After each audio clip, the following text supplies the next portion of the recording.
Wow. Just wow, like wow in a good way. I want to say in a good way. This is one of the most unique movies I think I've experienced, at least from my perspective. Um, I'm a fan of Markiplier's. I'm even a subscriber. I've just never watched one of his videos, so I was really I feel like I have an unbiased view of this. I've seen his works. I've seen his works from an outside perspective of like a diehard fan, diehard subscriber. Um, so going in this, I didn't really have any expectations. I didn't really look at trailers. I watched the gameplay of Iron Lung, but this movie, it's what I expected it to be. If you've played the games or if you watch people play the games online, basically you sit in a submarine for most of the gameplay by yourself. But unlike the movie, spoiler alert, right here, spoiler alert right here. Unlike the movies, somebody's talking to Markiplier the whole time.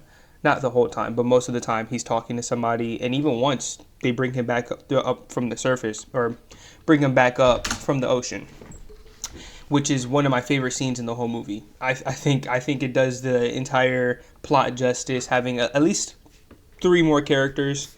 They introduced three more characters. They didn't really give them names besides Ava, which is the main woman talking to Markiplier through the speaker he has in the submarine. Now, this I just had my mouth agape at pretty much the later half of the movie. But for the first half of the movie, which is this movie's 2 hours long, by the way. 2 hours.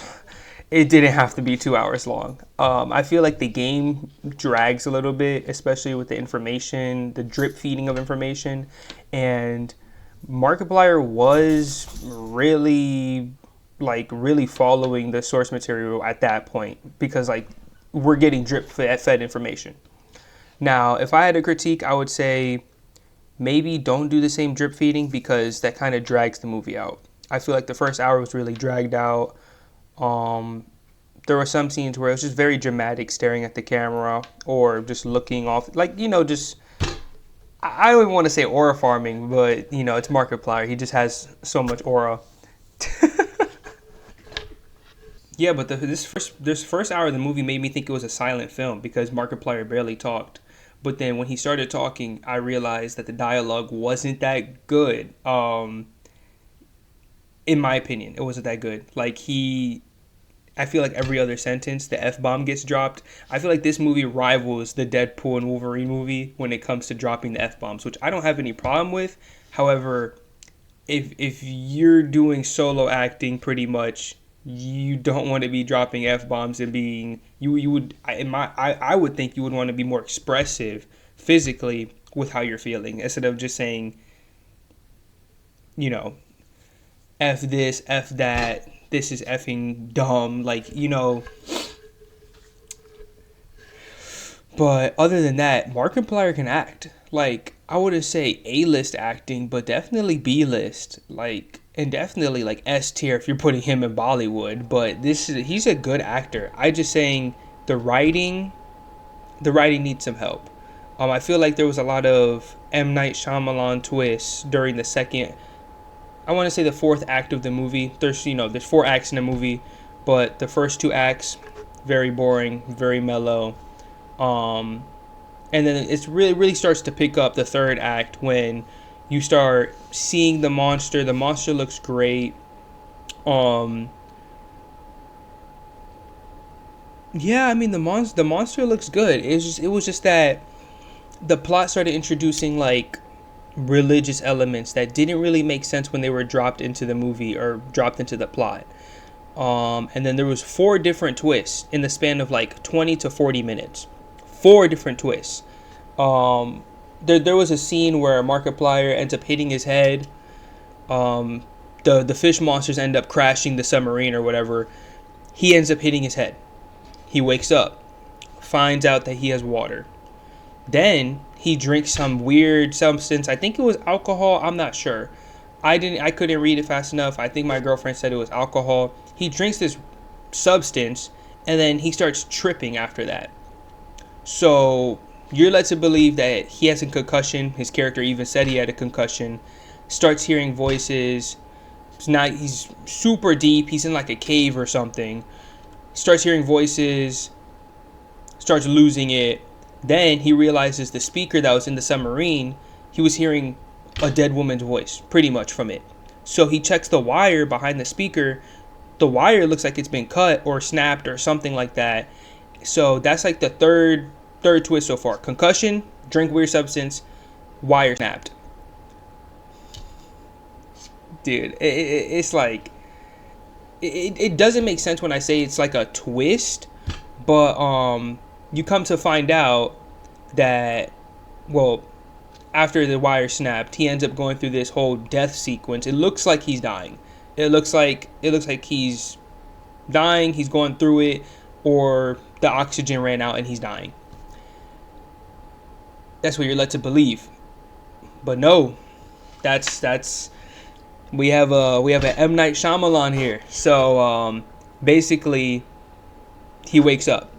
He wakes up from all that. He wakes up from the death sequence, and he's not bloody. He doesn't have a concussion. He probably did have a concussion from... My theory is he got a concussion from getting hit the first time, or hitting his head the first time. But when he wakes up, there's no blood where it was the first time he woke up. And I didn't say this before, but before the whole death sequence and before the whole twist, he made a map of surveying the rest of the ocean. He was trying to find his way out of the cave. He made an entire map. So after the death sequence, he wakes up, realizes, hey, like, I don't think any of that was real. Then he starts hearing the real woman's voice, the woman who sent him down there in the first place. He doesn't believe that's her, because he 100% thinks he's tripping right now. He still has one light of oxygen left. There's 4 lights. He has 1 light of oxygen left, and he doesn't believe it's her. He believes he's already dead, most likely. She doesn't believe he's alive because he's been gone for days at 1 light of oxygen, which he should have been dead days ago, apparently, according to her. Ava is her name. When I say her, it's Ava. Markiplier's character's name is Simon. Ava doesn't even know Markiplier character is... his name is Simon. It's a whole thing. But, yeah. Come to find out that entire sequence was supposedly fake.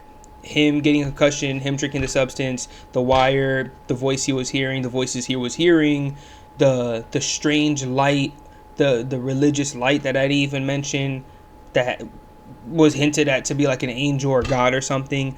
Supposedly none of that was real.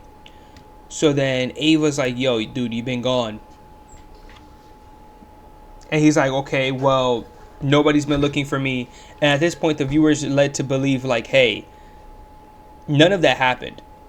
And then he turns around and then sees the map that he drew out during that whole third act sequence was real. Like, all of that, most of it probably did happen. But it was a twist that even happened. There was an entire death sequence. It was like a fake out death sequence, and none of that happened.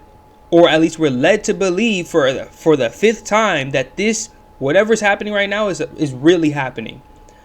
So at this point, my mind is already out the window, because I can't remember the name of it. Hold on, I can't remember the name of the movie. Okay, I found it. It's called The Substance. I'm probably going to put it on a screen somewhere. I have to go back and edit this. I'm not going to do too heavily editing. But the movie's called The Substance. And this is where the 4th act becomes very grotesque. This Ava woman tells him, listen, you found this submarine during that entire 3rd act, and that submarine has some crazy data on it. You get that data, and we'll save you, bucko. We'll 100% save you. Now, granted, this whole movie, he just doesn't want to be down here. He's being forced to do this. So, upon hearing this, he's like, oh, shoot. Like, for real? Like, okay, I'm going to go back through that entire sequence. I'm going to go through the entire 3rd act sequence again, but even faster. And that's what he does. He acquires the data. then goes through this entire sequence over again. The M. Night Shyamalan sequence, that's what I'm going to call it. And but this time, it's actually happening. Like this time, he ends up making it back out of the cave system. And yeah, Ava, the chick is like, yo, like I said I was going to come save you myself. And yeah, that's not going to happen. So then he starts losing it, like actually losing it. And at this point, I'm explaining what's happening in the movie. But yeah, I mean, long story short, in the fourth act, he ends up not getting saved. I mean, that's what happens in the game. So it's not a huge spoiler, but you're pretty much getting joy baited throughout the third and fourth act that he could actually find his way out or he can actually get saved, and that's not end up that's it ends up not happening. So that's also a plot twist. Like, hey, we're gonna save you. Oh, never mind, we can't save you, and that happens like 3 times, and then, the Ava chick is just telling him, hey, like, you can at least save the data. And he's like, you know what? I've been an awful person in my life. I might as well save the data. And while he's saving the data, starts hallucinating. Blood's coming into the submarine, and bro, it's bad. Like it's so bad for him. Like the whole submarine starts leaking. There's blood's coming up the submarine. He ends up these weird growths come on the wall of the submarine. I guess the blood makes weird growths or whatever. He ends up accidentally touching one of these growths. His like whole arm becomes assimilated into the blood growth viney things, and he has to rip his arm off. And then he ends up doing that, but then his other arm gets attached to the other side of the thing. So now he has to. And then this time when he rips his arm off, his arm actually gets ripped off. And that's when I realized, yeah, he's cooked. He's cooked. He was cooked. This is a whole cooked situation. But you're mega cooked when your arm gets completely ripped off. So he starts growing weird tumors all over his body. The blood's affecting his body negatively. And that's when the viewer, myself and my girlfriend, realized like he's not making out of here at all. And yeah, he ends up getting a life like a buoy life vest wrapped around this box full of data, this very sacred data that they need or whatever. And yeah, he ends up doing that, but I think the fish monster eats the submarine, because then it fades to black after that. That half of the submarine gets like eviscerated, and then it goes to black.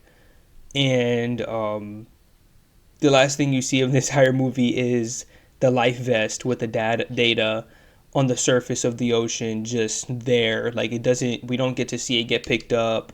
We don't even get to see if like anybody finds the data. If anything, it's just there in the ocean. Like there's no receiver on the data at all.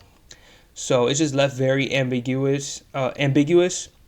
But yeah, I mean, me and my girl couldn't even rate it on the way home. We just kept talking about how grotesque and similar to The Substance that entire fourth act sequence was. And the same thing with The Substance movie, I couldn't rate it. Like, it was so grotesque, and it was so... I just love how grotesque it was, but it was so grotesque and so, like, jaw-opening. Like, my entire reaction was just... literally, like, that was it. But, if I had to rate it, I would definitely give it an 8 out of 10. I feel like that seems a little bit too... I think a 7.5 out of 10. I feel like there's a lot of parts in the first half of the hour that didn't have to be added in. Like there are some key plot elements that could have, like, the plot, his backstory could have been more fleshed out in the beginning or the first hour. And then the voices he heard, he could have been plagued by those voices in the second half, because we're seeing flashbacks and then he's getting plagued by voices at the same time. And it's kind of too much at the same time. It's overstimulating with everything else that's happening with the antagonist. And then there's religious deities. I would 100% recommend this for somebody to watch this, because I would love to get other people's opinions. Yeah, I mean, I would love to hear your guys' opinions in the comments below. And yeah, but my favorite part was definitely the part where they brought him back up from the ocean, and then we got to see who is actually not behind the mask of who's operating it, but yeah, I mean that's my entire view of the movie. I'm not really gonna edit this much. It's just gonna be me ranting, talking about the movie, and yeah, it was really meh. Um, I'm probably gonna use it as a title, but this movie was really meh. It's just the last 40 minutes is probably gonna stick with me for a minute. But yeah, the movie was great. Like a 7.5 isn't bad. Like I would give the Substance like an 8, but that's because the Substance is like a really never before seen project, and this is also on that level, but it fell short with the writing and the dialogue for me. So yeah, that's it. So yeah.